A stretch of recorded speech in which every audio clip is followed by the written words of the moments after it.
Halo, sahabat Jaskar. Kembali di akun YouTube saya, Jaskar Project. Nah, kali ini saya punya bintang tamu, ibarat teman lama mungkin ya. Perkenalkan, namanya Kidi dari Sangkara Tabanan.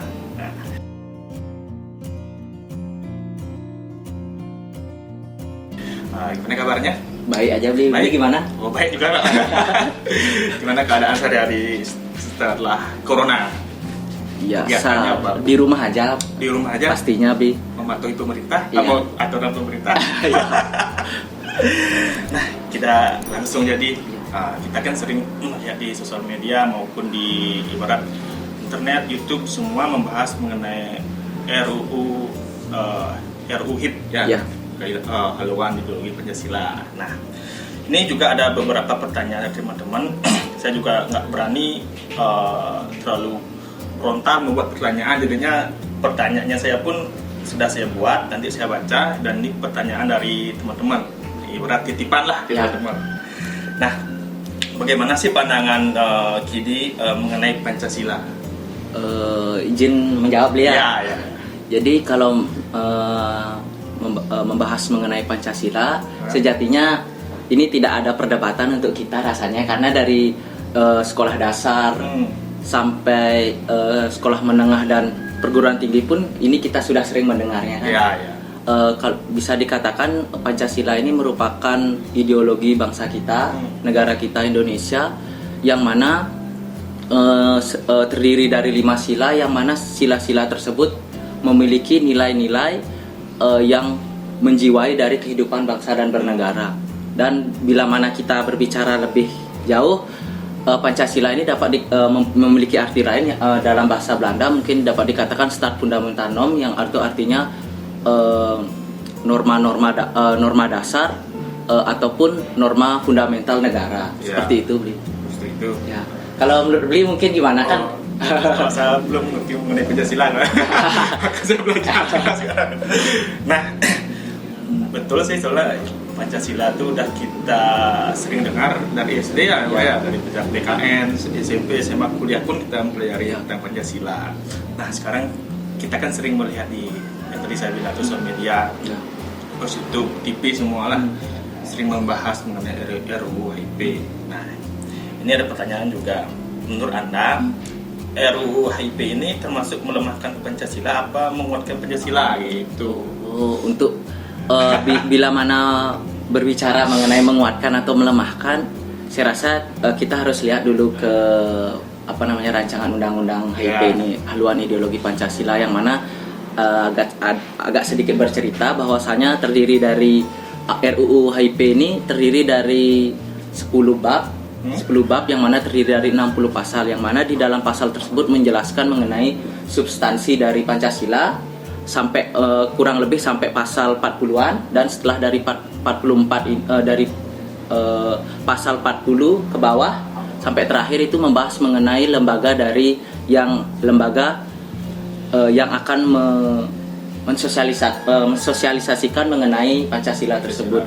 Jadi kalau berbicara mengenai menguatkan atau melemahkan, saya rasa karena di sana sudah berbicara mengenai Pancasila dan lembaga, lebih memberikan legitimasi kepada lembaga Pancasila yang akan dibuat berdasarkan rancangan undang-undang yang saat ini sebetulnya sudah ada, BPIP tersebut, yang mana sesuai dengan peraturan Presiden nomor 7 tahun 2018 disebutkan bahwasanya BPIP ada, dan sekarang ini menjadi lebih kuat seperti itu dengan adanya rancangan undang-undang HIP ini. Oh gitu, ya. Mana ya? Kalau membahas ini kayaknya kamu takut nggak membahas ini sebenarnya? Sejatinya kalau ditanya takut atau tidak takut, karena ini isu masyarakat dan isu luas, asalkan tidak lewat dari koridor kita aja ya nggak apa-apa sih, Bli. Iya sih, kita juga ngomongnya kan berdasarkan aturan juga kan. Ya. Nah, kita lanjutkan saja ya pertanyaan kedua ya. Nah, menurut Anda apa yang menyebabkan begitu banyaknya penolakan mengenai RUU HIP? Izin menjawab lagi, Bli ya. Ya. Kalau kita lihat di masyarakat saat ini, apa yang menjadi isu berkaitan dengan RUU haluan ideologi Pancasila ini ormas-ormas saat ini, Ya. ormas besar di Indonesia, mungkin saya nggak sebutkan Ya, cuma ya. ormas besar yang ada di Indonesia beranggapan, petinggi-petinggi di sana beranggapan bahwasanya RUU haluan ideologi Pancasila ini belum urgensi untuk dibahas untuk saat ini. Itu yang pertama. Dan yang kedua, ada elemen-elemen masyarakat yang mana berpendapat bahwasanya haluan ideologi Pancasila RUU ini di dalam RUU ini terdapat beberapa pasal yang dirasa kurang tepat, seperti di pasal 7 yang mana di sana membahas mengenai Trisila dan Ekasila. Ya. Bila mana kalau kita tarik ke belakang, Trisila ini kan dan Ekasila merupakan kristalisasi dari Pancasila yang diutarakan oleh Bung Karno pada saat pidato 1 Juni. Sedangkan Pancasila yang kita bisa bilang adopsi saat ini, yang kita percayai, itu adalah Pancasila yang pada saat kesepakatan PPKI 18 Agustus 1945 tersebut. Selanjutnya, elemen masyarakat berpendapat di dalam rancangan undang-undang HIP ini belum dimasukkannya TAP MPRS nomor 25 tahun 1966 tersebut, yang mana itu merupakan pelarangan PKI atau pembubaran partai PKI, dan juga berserta ajaran-ajarannya baik Marxisme, Leninisme, dan komunisme itu. Mungkin saya rasa itu yang menyebabkan masyarakat itu merasa khawatir terhadap hal ini yang belum dimasukkan ke dalam rancangan ini. Seperti itu, Bli. Kalau menurut kamu nih mengenai beberapa hal yang belum dimasukkan di undang-undang ini, menurut kamu perlu dimasukkan atau tidak sebenarnya? Kalau menurut pendapat pribadi ya. Kalau saya dari masyarakat awam nih, sangat perlu, karena undang-undang atau rancangan undang-undang ataupun produk hukum lainnya itu perlu aspirasi masyarakat, karena segala sesuatu produk hukum ini tanpa ada aspirasi masyarakat hambar rasanya, Bli. Tapi kayak membuat itu kan dewan dari perwakilan masyarakat sebenarnya. Ya, yang bisa dikatakan beliau-beliau yang di sana adalah perwakilan kita, seharusnya mendengar aspirasi kita seperti itu. Nah, sekarang kan ada anggapan dari teman-teman juga sosial media juga bilang RUU HIP ini dibilang sangat tidak terlalu mendesak lah dikeluarkan, apalagi sekarang ada kasus corona dan semuanya. Menurut kamu nih RUU ini ibarat dipaksakan gimana sebenarnya? Kalau menurut pendapat diri sendiri sih. Kalau menurut pendapat saya berkaitan dengan dipaksakan atau tidak, sangat berat sih mengatakan itu tersebut ya. Karena ini sudah perwakilan kita yang ada di beliau-beliau sana di sana yang menentukan berkaitan dengan prolegnas apa yang perlu dimasukkan itu. Kalau menurut saya penting atau tidak, sejatinya ketika ini memang bakal menjadi produk hukum, rasanya sangat bermanfaat karena mempertegas dari BPIP tersebut. Menurut saya seperti itu aja, Bli. Kita lanjutkan saja di pertanyaan selanjutnya. Ya, ini bagaimana nasib RUU HIP karena pemerintah kan telah memutuskan menunda pembahasan RUU HIP. Ada yang beranggapan di sana RUU ini bakalan diselesaikan atau gimana sih kalau pandangan kalian ini kalau kata ditunda gitu. Kalau tadi pertanyaan nasib kan, Bli ya.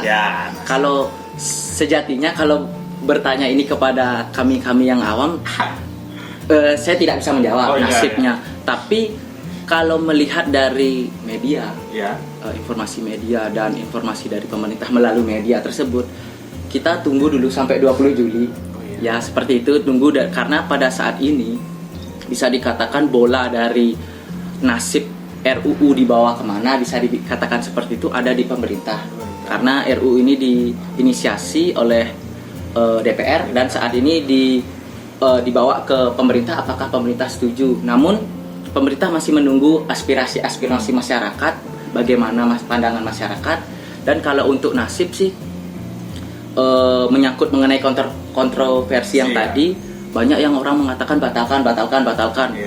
Kalau berdasarkan aturan di Undang-Undang nomor 12 tahun 2011 pembentukan peraturan perundang-undangan, kalau dilihat sih kalau memang mau mengikuti aspirasi yang lagi satu untuk membatalkan, bisa saja ditunda dan sebagainya, bisa. Tapi kalau saya lihat dari tujuan, dari manfaat yang mungkin akan dicapai dari ini, mungkin saya rasa ketika aspirasi semua tercapai, undang-undang ini akan tetap lanjut sih sampai dengan pengundangan. Ya, ini ada pertanyaan yang terakhir sih itu. Nah, menurut Anda nih tantangan terbesar Pancasila saat ini dan yang akan datang seperti apa nih? Mungkin bisa diulang dikit, Lin.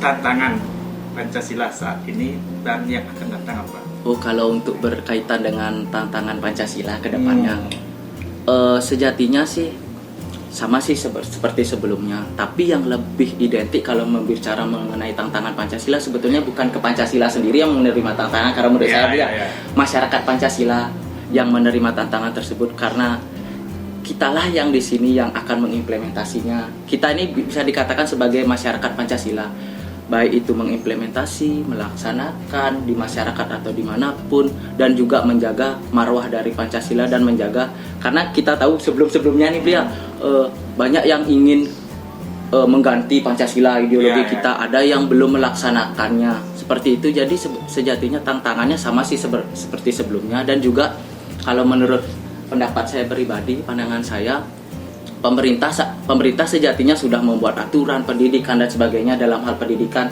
Pancasila sudah baik, cuma kembali lagi ke individu kita masing-masing, bagaimana cara kita menjaga, kembali ke sendiri, menjaga agar marwah dari Pancasila, melaksanakan implementasinya, dan juga menarik nilai-nilai tersebut agar tidak melenceng dari koridor dari Pancasila. Mungkin bagaimana menurut pandangannya, karena biar satu arah aja juga. Gimana saya bilang ya, saya juga agak terlalu gimana ya mengenai Pancasila. Kamu nanya mengenai Pancasila atau gimana? Mengenai Pancasilanya, tantangannya. Tantangannya sama sih, tantangannya lebih dari sendiri sih. Kita kan sering dulu melihat saya Pancasila, saya Pancasila. Terus ada di sosial media juga sampai posting foto saya Pancasila. Saya sih lihat sekarang orang Indonesia kalau dikasih action tampil buat kayak hashtag seperti itu, bangga dia, oh saya Pancasila, tapi dia belum mengerti apa itu Pancasila gitu. Tantangan kedepannya mungkin pembelajaran Pancasila itu mungkin perlu ditekunin dari SD, mungkin SKS pelajarannya diperbanyak, mungkin seperti itu sih, untuk menghargai negara mungkin. Terus soalnya itu udah saya lihat banyak yang dulu bilang buat posting saya Pancasila, terus Pancasila, tapi sekarang bingung dia. coba kamu tanya orang-orang yang sering buat hashtag seperti itu, terus ada yang buat posting foto isi saya Pancasila tuh, ada beberapa teman saya nggak ngerti dia makna dan artinya tuh. Mungkin itu yang perlu ditekunkan, mungkin dipelajari baru, soalnya kita tuh memang perlu mempelajari sejarah kita sendiri seperti itu. Sama mungkin yang paling dasar yang menurut saya yang kita lihat Pancasila ini belum diimplementasikan dengan benar, rasisme kayaknya, biar kemanusiaan yang adil dan beradab. Contohnya dari kecil kayaknya nih, kalau sedikit sharing bahasa Bali, Cibadang kan kayaknya sudah memulai ada istilah dauh istilah gitu, dauh itu nak nih kayaknya hal itu sudah tertanam kayaknya dari kecil, dari lingkungan kita. Mungkin itu bisa dikoreksi mungkin, atau ditanggulangi lah mungkin. Mungkin mengenal karakter dari kecil tuh mungkin di pembelajaran mungkin harus ditekankan, kayaknya seperti itu. Karena saya Pancasila gitu, saya bilang tadi itu banyak yang belum mengerti itu Pancasila. Terus ada juga sering perdebatan yang kayak itu, kamu dari sana, kamu dari sana, cocok di sini, boleh kamu gini gitu, ada seperti itu sih. Jadinya memang gimana, memang perlu diajarkan memang perlu diajar dari kecil terus matang loh, mengenai toleransi apa dia di dalam Pancasila. Karena kita kan punya pulau, punya pulau, jadinya perlu sih pembelajaran yang memang kental, jangan sekedar action aja. Jangan sekedar bilang, oh saya Pancasila, tapi mengertilah arti dari Pancasila seperti itu, agar tidak terjadi perpecahan seperti itu. Itu menurut saya. Menurut saya.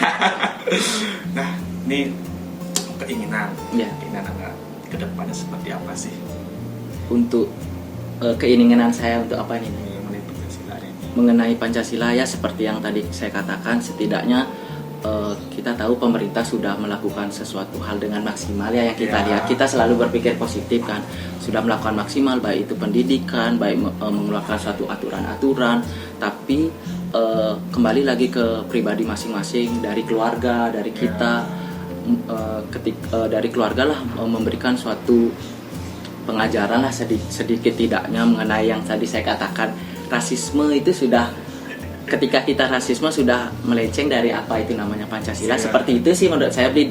Ketika kita bersinergi dengan pemerintah, saya rasa Pancasila ini akan bisa langgeng lah sampai ke depannya. Itu aja sih dari saya, Bli. Ya terima kasih ya, saya sudah menyita waktu kamu nih berapa jam. Dan jawaban semua pertanyaan teman-teman saya sudah terjawab semuanya. Dan terima kasih juga sudah mau hadir di acara podcast saya. Ya, Bli, Dan makasih. jawabannya juga sangat mantap nih. Sudah sampai hukum. Saudara, kalau di sini baru saya mengerti, oh cara ada pasal seperti ini tadi, dan yang menonton juga bisa mengerti Ya. dan nggak asal ngomong aja. Jadinya sebelum dia mau ngomong atau sebelum bilang iya atau tidak, menolak atau tidak, pelajari dulu asal usulnya biar dia tahu ini pantas atau tidak.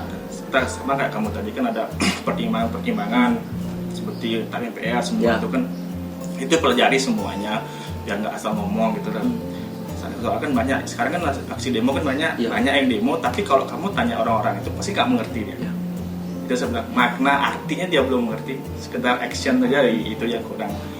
Mungkin yang menonton kalau mau menolak atau tidak, pelajari dulu apakah ini bagus atau tidak. Ya, sekian dari saya ucapkan terima kasih.